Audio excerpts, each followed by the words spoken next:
Up next, we got secret number 9, fill your funnel with paid ads by buying your way in. Yes. And the one thing to remember when we're talking about social media is most of us are consumers of it before we flip that switch, but you really want to be more of a producer than a consumer when you're looking at your social media for your business. Mm-hmm. I mean, that's what marketers are kind of expected to do, because if you just consume, then you'll miss out on a lot of opportunities to really solidify a lot of the funnels that you see every day.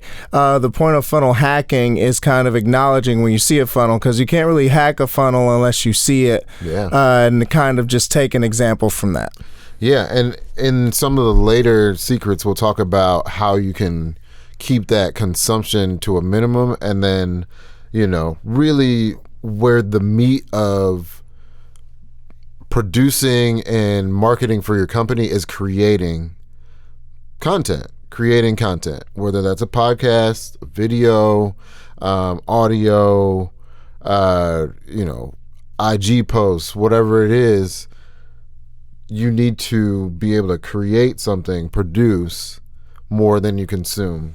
And then when you produce like that, you're able to run ads with those posts. So that's buying your way in. So when we're talking about buying your way in, of course, any good marketer, any head of household, if you're the head of household, will start with a budget, right? And so you want to know how much you can spend, how much you're willing to spend on advertising before you start to run campaigns, because if you run a campaign willy-nilly, you can lose a lot of money really quickly. I don't know if you've ever had an instance with that. Oh, shoot. I've avoided it because Russell mentioned it early on in his journey in one of the previous books with Google AdWords, because that one's the real, because you bid on ad costs and stuff like that. So you got to be careful before you just jump into that. Be super careful. Yeah, especially Google. Facebook too, but at least there's a cutoff typically. Yeah, you can set a cap easier. Yeah, it won't let you spend more than you're supposed to. But yeah, if you're just doing a targeted, a keyword targeting, and I think the barrier of entry is lower for Facebook and stuff, because anybody can do it. And then with Google AdWords, it's you got to know something about. This is a little step up for Google AdWords for sure.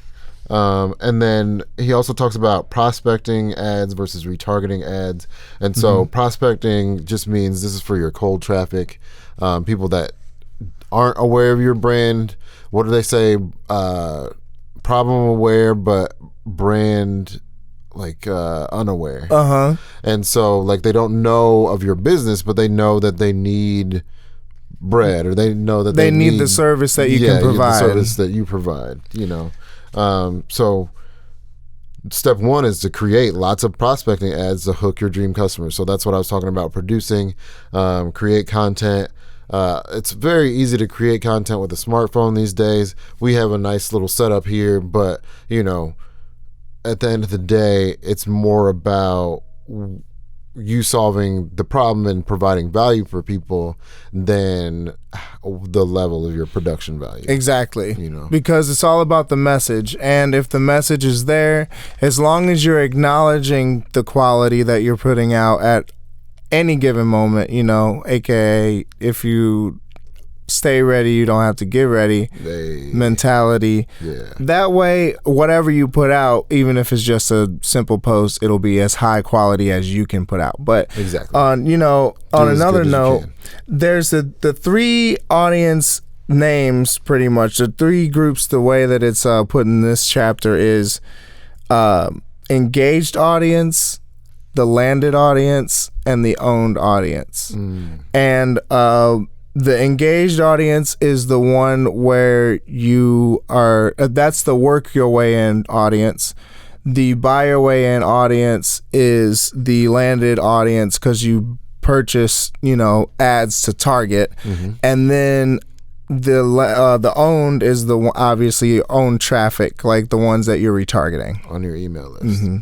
So those are people that may have signed up for the email list but didn't take the offer, right? And so what you want to do is come up with other offers that they might want, and that's where retargeting comes in.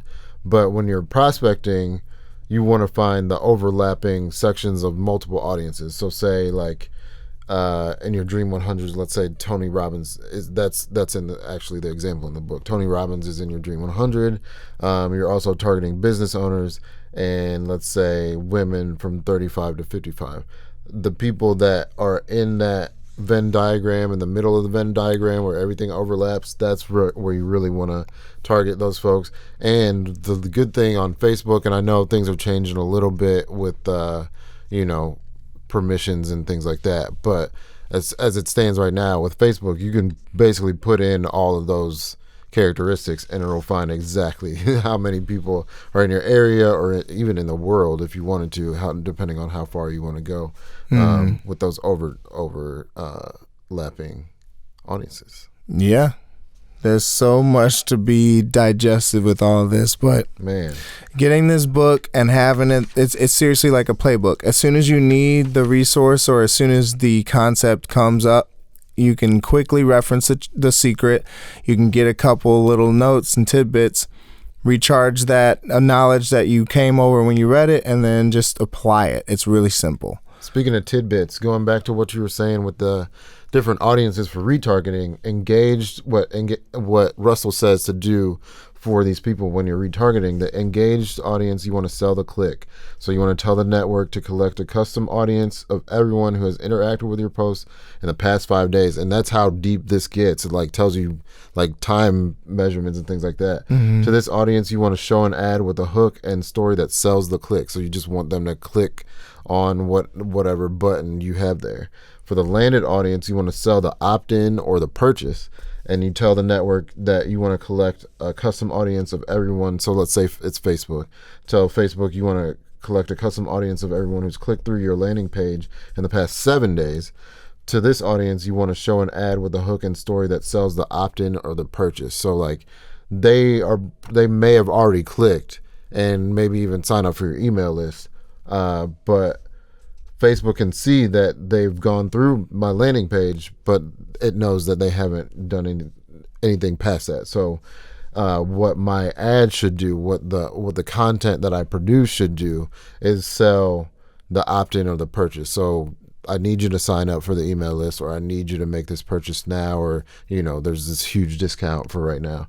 And the CTA, call to action. Great call to action. Great space to use the scarcity, and then the own audience, you want to sell the next step. So these are people that did sign up for your email list or maybe even purchase, and you want to tell Facebook or Instagram you want to collect a custom audience of everyone who has converted into a lead and or a sale. So to this audience, you want to either offer another front end product or walk them up the next step of your value ladder, which we've talked about extensively on here. And if you aren't familiar with the value ladder, you can go back on our channel and look and see a little bit more about that too. Mm-hmm. Previous episodes of Marketing Darkness on Esper Secrets and .com Secrets. So speaking of which, you are more than able to get a copy of Traffic Secrets just for the cost of shipping. Seriously, if you are into this podcast as far as you are now, I highly recommend getting Traffic Secrets for the price of shipping. I've did it with all 3 of the books just to get the updated copies of the previous 2 and the new copy, and I'm couldn't be happier. Matter of fact, now that I'm making a little bit more money, I'm going to do it this week. Yeah. I already had the original books, and I got this one for free as part of the One Funnel Away challenge. Mm-hmm. But I need to just, do it just to have that experience so I can experience with y'all. And I also want the updates because the new updated books are much better. Well, they're updated. They're updated. They're better than the soft copy. So I really enjoy the hardback too, and it's just a nice feeling. Oh man, nothing but a nice feeling. But so we just went over secret number 9. Now we're gonna go to secret number 10, which is Instagram traffic secrets. Stay tuned, man. My IG heads, stay tuned. This is for you.